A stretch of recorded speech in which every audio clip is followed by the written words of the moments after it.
Alicia en el País de las Maravillas. Este libro es de dominio público. Alice's Adventures in Wonderland by Lewis Carroll. Chapter 3. A Caucus Race and a Long Tail. They were indeed a queer-looking party that assembled on the bank.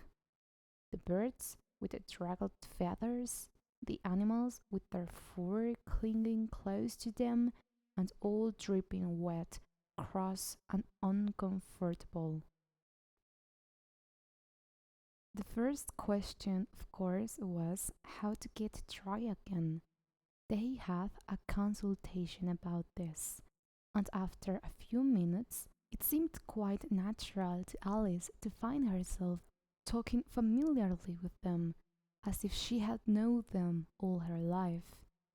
Indeed, she had quite a long argument with the lorry, who at last turned sulky and would only say, "I am older than you, and must know better." And this Alice would not allow, without knowing how old it was, and, as the lorry positively refused to tell its age, there was no more to be said. At last, the mouse, who seemed to be a person of some authority among them, called out, "Sit down, all of you, and listen to me. I'll soon make you dry enough."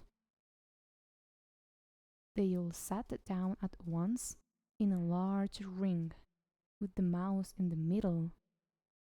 Alice kept her eyes anxiously fixed on it, for she felt sure she would catch a bad cold if she did not get dry very soon. "Ahem," said the mouse with an important air. "Are you all ready? This is the driest thing I know." "Silence all round, if you please.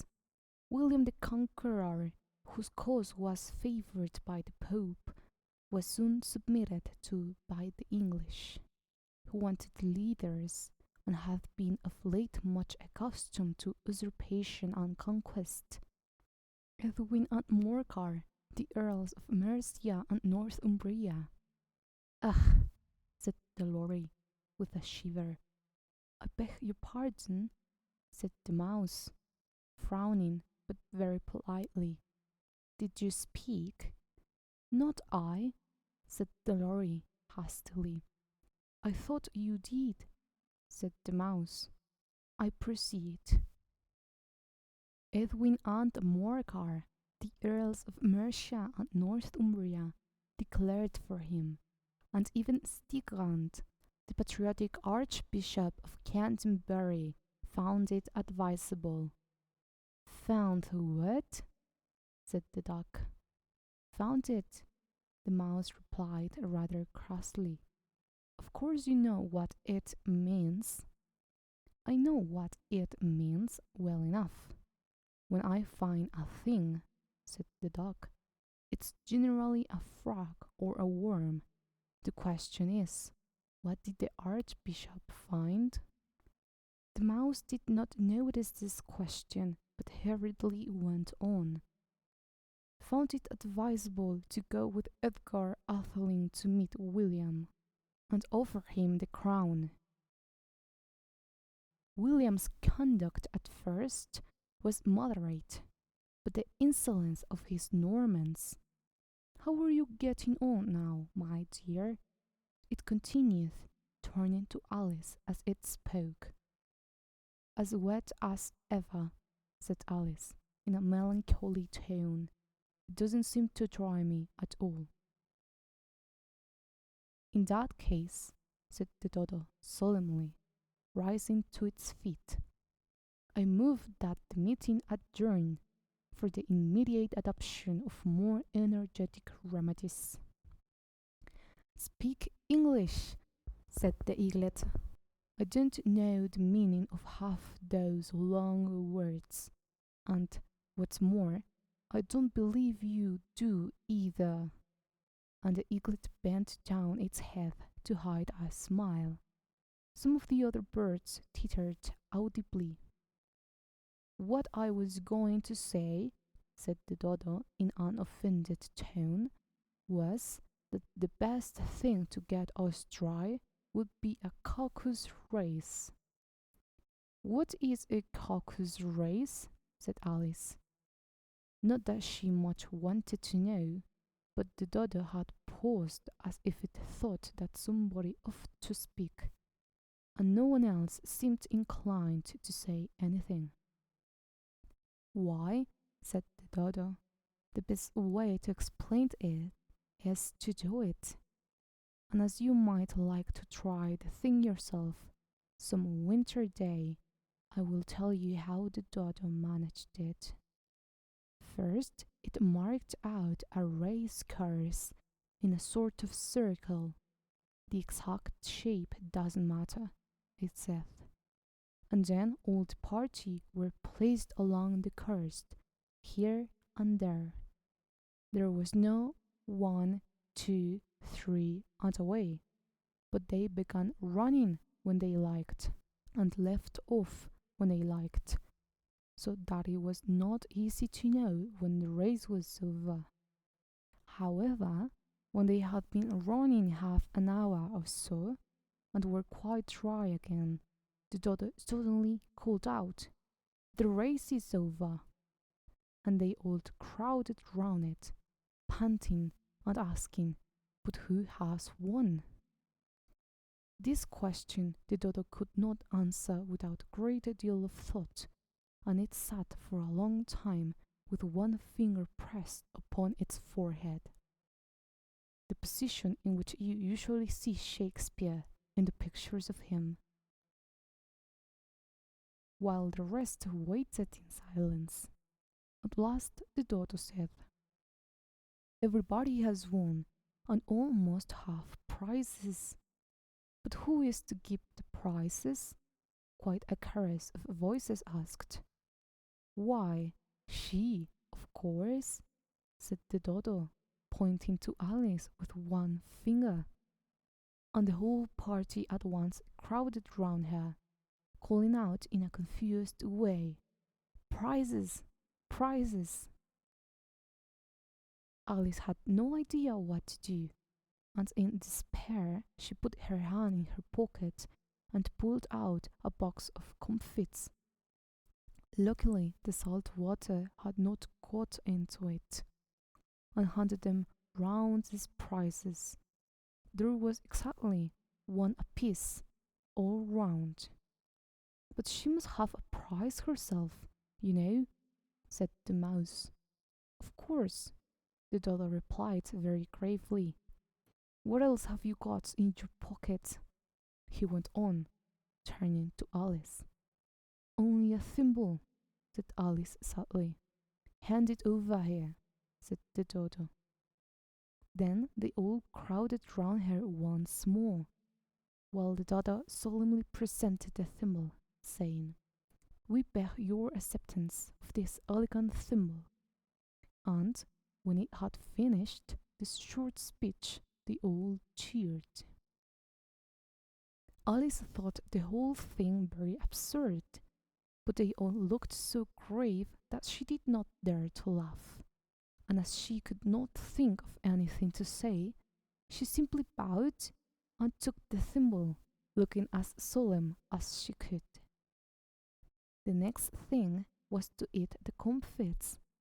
This caused some noise and confusion, as the large birds complained that they could not taste theirs, and the small ones choked and had to be patted on the back. However, it was over at last, and they sat down again in a ring and begged the mouse to tell them something more. "You promised to tell me your history, you know," said Alice, "and why it is you hate C and D," she added in a whisper, half afraid that it would be offended again. "Mine is a long and sad tale," said the mouse, turning to Alice and sighing. "It is a long tale, certainly," said Alice, looking down with wonder at the mouse's tail. But why do you call it sad? And she kept on puzzling about it when the mouse was speaking, so that her idea of the tale was something like this. Fury saith to a mouse that he met in the house, let us both go to law. I will prosecute you. Come, I'll take no denial. We must have a trial, for really this morning I've nothing to do, said the mouse to the cur. Such a trial, dear sir, with no jury or judge, would be wasting our breath. I'll be judge, I'll be jury, said cunning old Fury. I'll try the whole cause and condemn you to death. You are not attending, said the mouse to Alice severely. What are you thinking of? I beg your pardon, said Alice very humbly. You have got to the fifth benth, I think. I have not, cried the mouse, sharply and very angrily. I cannot, said Alice, always ready to make herself useful and looking anxiously about her. Oh, do let me help to undo it. I shall do nothing of the sort, said the mouse, getting up and walking away. You insult me by talking such nonsense. I didn't mean it, pleaded poor Alice. But you're so easily offended, you know. The mouse only growled in reply. Please come back and finish your story. Alice called after it, and the others all joined in chorus. Yes, please do. But the mouse only shook its head impatiently and walked a little quicker.